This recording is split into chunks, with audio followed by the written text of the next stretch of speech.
Now, your forecast first. Sponsored by Alvin Barnes, your local country financial insurance agent. Good evening. I'm your local weather authority, Chief Meteorologist Chris Yates. It's been a beautiful day. Temperatures starting to cool off, low 60s and 50s in central Illinois under a mostly clear sky. And while things are quiet now, that is certainly going to change. Here's a look at what to expect tomorrow. Scattered thunderstorms will be ongoing in the morning, perhaps some heavy rain, at least in spots.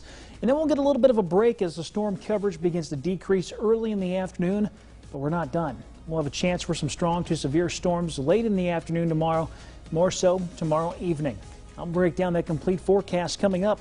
Wyzz News at 9 starts now. Tonight, Caterpillar transitions the new company set to handle its financial services. 10,000 students could soon be riding to school with a different transportation service. Why parents in Unit 5 have had enough with First Bus Company. And honoring Charlie Crabtree, the creative way the Normal West community will be able to remember a beloved volunteer. But first, changes are on the way for a pair of Caterpillar departments. The company plans to outsource an undisclosed number of finance and accounting jobs. It tops our 9 to 9 tonight. As always, thanks for joining us. I'm Eugene Daniel alongside Kimberly Eaton. Caterpillar just announcing Accenture will now be handling those operations. What is still unclear is how that will affect Caterpillar employees in Peoria. The spokesperson saying there will be an impact on jobs, but not revealing the scale of that at this point. A statement from the company reads, this partnership will lead to a transition of work currently performed at multiple Caterpillar finance operation locations to multiple Accenture finance operation locations. The transition is scheduled to span the next 12 months. Well, over the past year, some Peoria residents have been frustrated by the loss of a lot of brick and mortar businesses, but that's turning around at the Glen Hollow Shopping Center. If you happen to take a drive through Peoria's 4th District, TJ Maxx, Shoe Carnival, and Party City have all relocated from the area to Evergreen Square. Kirkland's is also on the way. On top of new shopping, the businesses are bringing in new jobs, about 100 in total.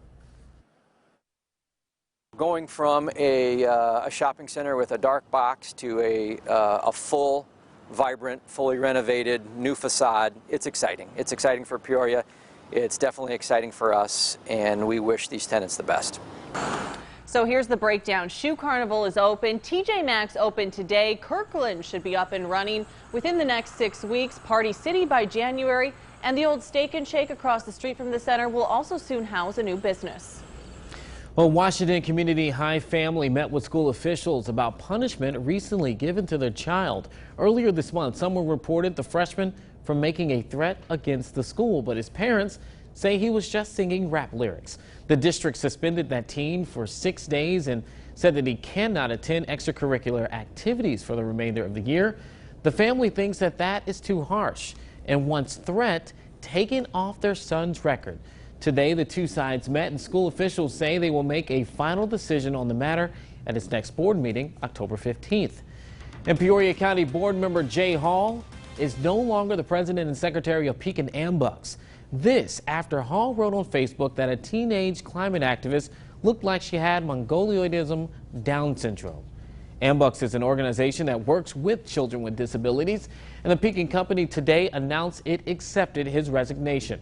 Hall also sent out an apology of his own, saying, quote, I'm extremely sorry that my choice of words were found offensive on a Facebook post concerning the young lady who spoke at the UN. That was never my intention. And under investigation, a gruesome late afternoon stabbing near Jefferson and Hancock Streets. Around 4 o'clock, officers found a man with a wound to the arm. Paramedics taking that victim to a local hospital where officers say doctors are treating him for life-threatening injuries. They also say they've made an arrest. One suspect arrested for aggravated battery. And we're learning about the death of a Bloomington man that was shot and killed in Columbus, Ohio. 28-year-old Zachary Heft was shot in the drive-through lane of a McDonald's, and police were called to the scene just after 1 in the morning on Wednesday. At this time, police say they do not have any motives or suspects. In Unit 5, the search is on for a new school superintendent after current superintendent Mark Daniel announced his plan to retire earlier this month. District leaders at last night's school board meeting approving a contract with a nationwide consulting firm called School Exec Connect. The agency will help fill the role before Daniel leaves at the end of the school year. We know superintendents who are out there. We know potential candidates who are out there personally, rather than just, putting an advertisement out in ink and seeing who will apply. The district will pay $23,000 for the hiring service. Well, the Unit 5 school district could be in the market for a new company to get its kids to and from school. This after a litany of complaints about First Student Bus Company. Parents continue to say their students being picked up and dropped off late. And yesterday, the Unit 5 school board president said the district will consider exploring other options for next year when the current contract expires. Normal West Community High School is honoring one of their own. Now, whenever a student, faculty member, or parent enters the gym, they are welcomed by a mural dedicated to Charlie Crabtree. Crabtree was a longtime volunteer for the school. He died in a bus crash last year, which involved a semi and the Normal West girls basketball team. He was just a super fan. I mean, he supported girls basketball and lots of girls programs, but he was a fan of all sports. I've seen him at wrestling meets and things of that nature. And he would just cheer no matter what the outcome of the game was. Charlie was cheering for the Wildcats, for the students.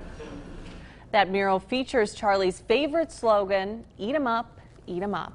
And if you're looking for more local news, be sure to go to our CI Proud to Go mobile app. We have at least several more stories that we couldn't get into our newscast tonight. Right now you can view the turnout at East Peoria High School's homecoming parade. If you don't have our app, you can easily download it, or you can always go to ciproud.com. Yeah, it was, I guess, yesterday it seemed like it might have been a good day for a parade. I wonder what it's going to be like this weekend, though. I heard it's going to be a little rainy. I bet Chris Yates will know. Yeah, we'll check in with Chris. What's up, Chris? Yeah, it looks like we're going to have at least a few chances for rain. The worst of it, thankfully, is not going to be coming in Saturday or Sunday, but coming in tomorrow. And we'll get a couple of rounds of rain heading our way. But today was pretty decent as well. We had highs peaking near average into the low to mid 70s. Unfortunately, that's going away. Temperatures are going to start warming up. Skies are clear as we speak, but there are going to be some changes moving in. There will be some clouds pushing in from the west tonight, followed by scattered showers and thunderstorms developing real late tonight, mainly after 4 or 5 o'clock tomorrow morning. Feature track shows the clouds continuing to move in. Scattered showers and storms will be following late tonight and then continuing through the morning drive tomorrow, maybe even carrying over into early afternoon. As for the potential for some stronger storms tomorrow evening, that'll come with the cold front, which by midday is expected to be back to the west across western or central parts of Iowa. Really won't arrive at least along the Mississippi until tomorrow evening. That's when the severe weather potential starts to ramp up. I will break that down in complete detail coming up in just a little bit.